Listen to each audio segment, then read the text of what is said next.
Bonjour à tous depuis Marseille. Je m'appelle Maxime Maton et je suis kinésithérapeute. Je vous reçois depuis mon salon afin de vous exposer la prise en charge de votre genou après une chirurgie ou un traumatisme récent, c'est-à-dire dans les 45 premiers jours. Ce texte s'adresse à tous les patients suivis en cabinet, en clinique ou à domicile pour des soins de rééducation, qu'il s'agisse d'un post-opératoire de genou ou de hanche.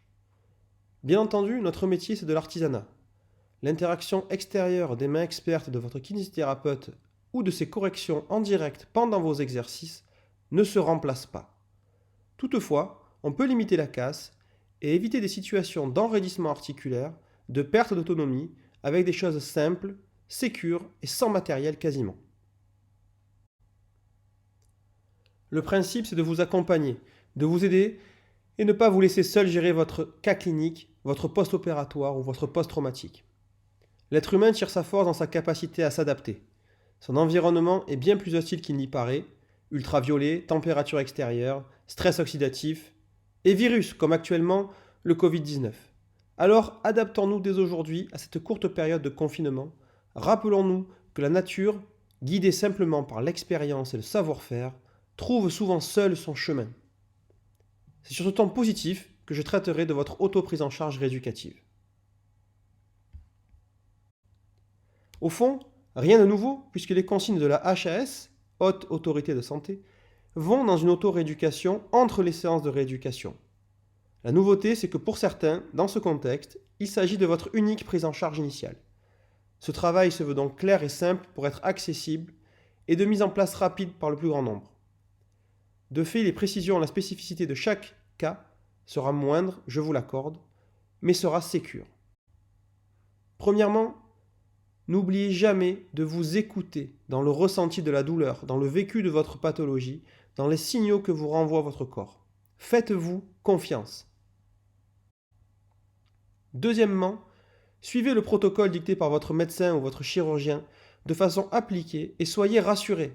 La récupération prendra de façon certaine plus de temps qu'avec une prise en charge experte par votre praticien, mais nous y arriverons. Surtout que le travail se poursuivra au plus vite dans nos cabinets, centres de rééducation, pour rattraper non pas le temps perdu, mais le temps ralenti. Troisième point, le mouvement c'est la vie. Il faut bouger au maximum de ses capacités disponibles, sans prendre de risques d'un côté, mais en décidant d'avancer.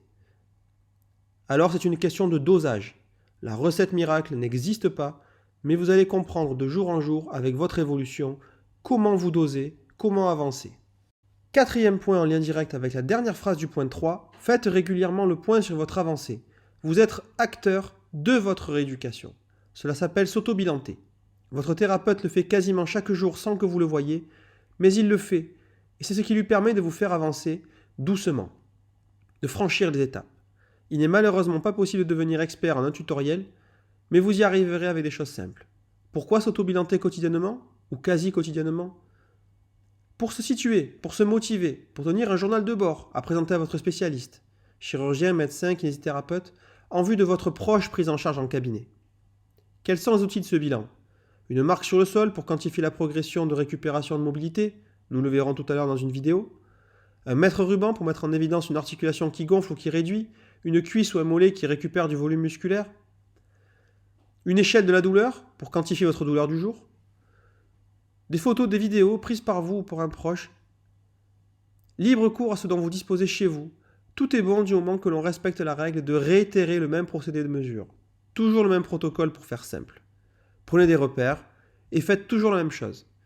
Concernant ce bilan, il peut être quotidien, mais ne focalisez pas sur une évolution journalière. Prenez plutôt du recul et un témoin d'évolution tous les 3 jours est suffisant.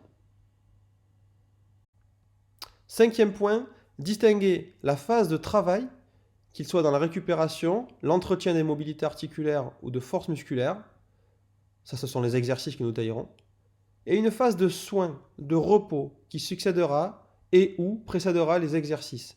Mise en place d'une poche de glace, selon les modalités que nous verrons plus loin, massage doux avec des crèmes neutres ou des huiles essentielles ou topiques que vous avez l'habitude d'utiliser. On ne change pas ces habitudes dans ce contexte, pas le moment de déclencher une allergie ou une réaction inflammatoire. Bonne position de repos avec une bonne installation et une déclive. Une déclive, c'est d'avoir les pieds toujours surélevé par rapport à la hanche par exemple. Sixième et dernier point, nous détaillerons des récupérations analytiques. Donc on verra la mobilité articulaire, la récupération de la force musculaire, un petit peu d'équilibre, des choses qui sont dissociées. Mais n'oublions pas que toutes ces récupérations nous servent seulement à récupérer la fonction. Tout va dans le sens de récupérer la fonctionnalité, autonomie de déplacement, transfert, marche, etc. en étant en sécurité maximale. Détailler tout un tas d'exercices spécifiques pour récupérer tel muscle, telle mobilité n'a de sens que pour récupérer une fonction. Et la fonction primitive que vous devez récupérer à ce stade de début de rééducation, c'est la marche, l'autonomie, les transferts, des choses simples de la vie de tous les jours. Patience, rigueur, surveillance et confiance seront les maîtres mots.